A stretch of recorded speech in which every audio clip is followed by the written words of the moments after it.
If you're trying to incorporate hand traps in your deck, you should at least know the best ones to play in order to cover as much ground as possible. And I'll be honest with you guys, most hand traps right now are pretty bad, so picking the right ones is crucial. And this is exactly the point of today's video, to help you out with that. I'm such a nice guy, am I not? Anyways, before this video starts, you have no idea how much you would be helping me out by liking this video and subscribing to my channel if you haven't already, and now let's get right into it. So to start things off, let's start with the most obvious one, Dimension Shifter. It's not super generic because only decks that do not care about the graveyard can run Shifter, but if you do play against a deck that does lose to Shifter, you have a huge advantage. And the best Shifter decks I want to say are probably Kashtira, Flunderies, Exorcister, and even Sprite to a certain extent. It's typically good against most combo decks because I can't really think of the last time I saw a combo deck that didn't care about Shifter. However, if you do draw Shifter in a mirror match, it's usually really bad. I'm personally against main decking Shifter because Kashtira is everywhere and you're bound to run into a lot of mirror matches. And on the opposite side of Shifter are two similar hand traps, Chaos Hunter and Artifact Lancia.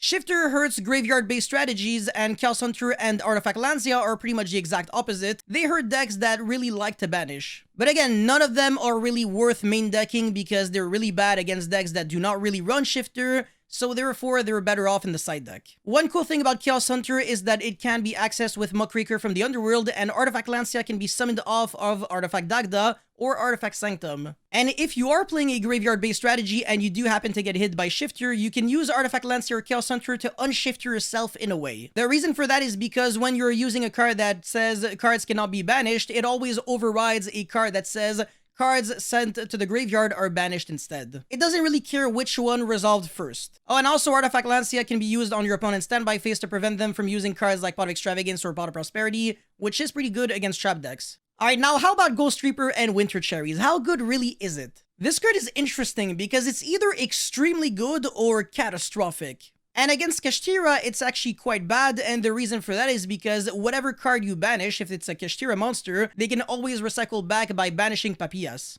And also against Despia, it's pretty catastrophic because whatever you banish can just get reshuffled back with Lubellion, so forget about it. However, the one hand trap that you absolutely should not forget would be Ash. It's usually really bad, but sometimes it's pretty good, and the thing is, it's generic, so it's kind of like a timeless card that can always be played, etc, blah blah blah. But right now, it's pretty insane because if you draw it against Branded, they pretty much lose. Without Branded Fusion, their deck sucks, and you can also negate Book of Eclipse with Ash. So in other words, any deck can lose to Ash, but the real question is to which extent. Ash is also a once per turn, so drawing multiples is pretty bad, but the thing is, again, it's usually good against every single deck, and that is the one argument for main decking this card if you're really thinking about playing hand traps. Another insane hand trap would definitely have to be Infinite Impermanence because it's just like a broken version of Valor since it doesn't lose to Call by the Grave and it doesn't turn on the triple tactic cards. It can be used at any time during your turn, it can be drawn for turn, it's not once per turn, it can negate spells and traps. What more could you ask for? I guess the one drawback is that if your opponent gives you an Ibli, then Imperm is dead for the rest of the turn, but who cares? Now, before proceeding any further, I will be giving a dishonorable mention to Bestials. My bad, boys, you all suck now, nobody's playing Tearlaments anymore, so who cares? Alright, now let's move on into another hand trap that has seen play in the past, and might actually be really good this format. That card would be Token Collector, Sword Souls, and Brave Token's worst nightmare. And Sword Soul really is gaining back in popularity, so definitely don't sleep on that, and Token Collector, the cool thing about it is that it also revives itself back from the graveyard to trigger its effect, so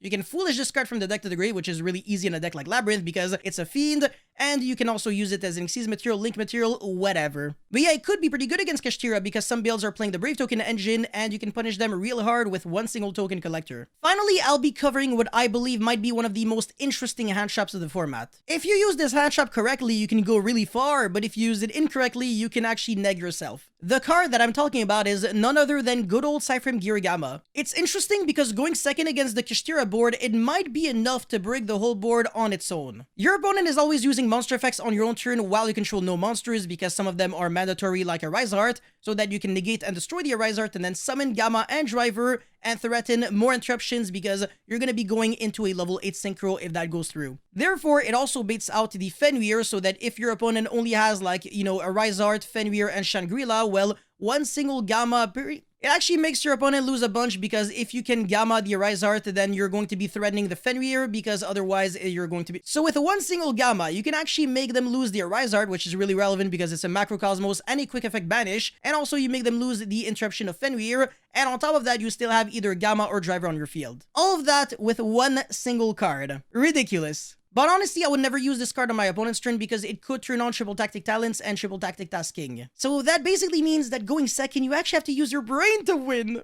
That's so unfortunate. Anyways, that's pretty much all I have to say for this video, guys. Thank you so much for watching. Don't forget to like and subscribe, and I'll see you guys very soon. Peace.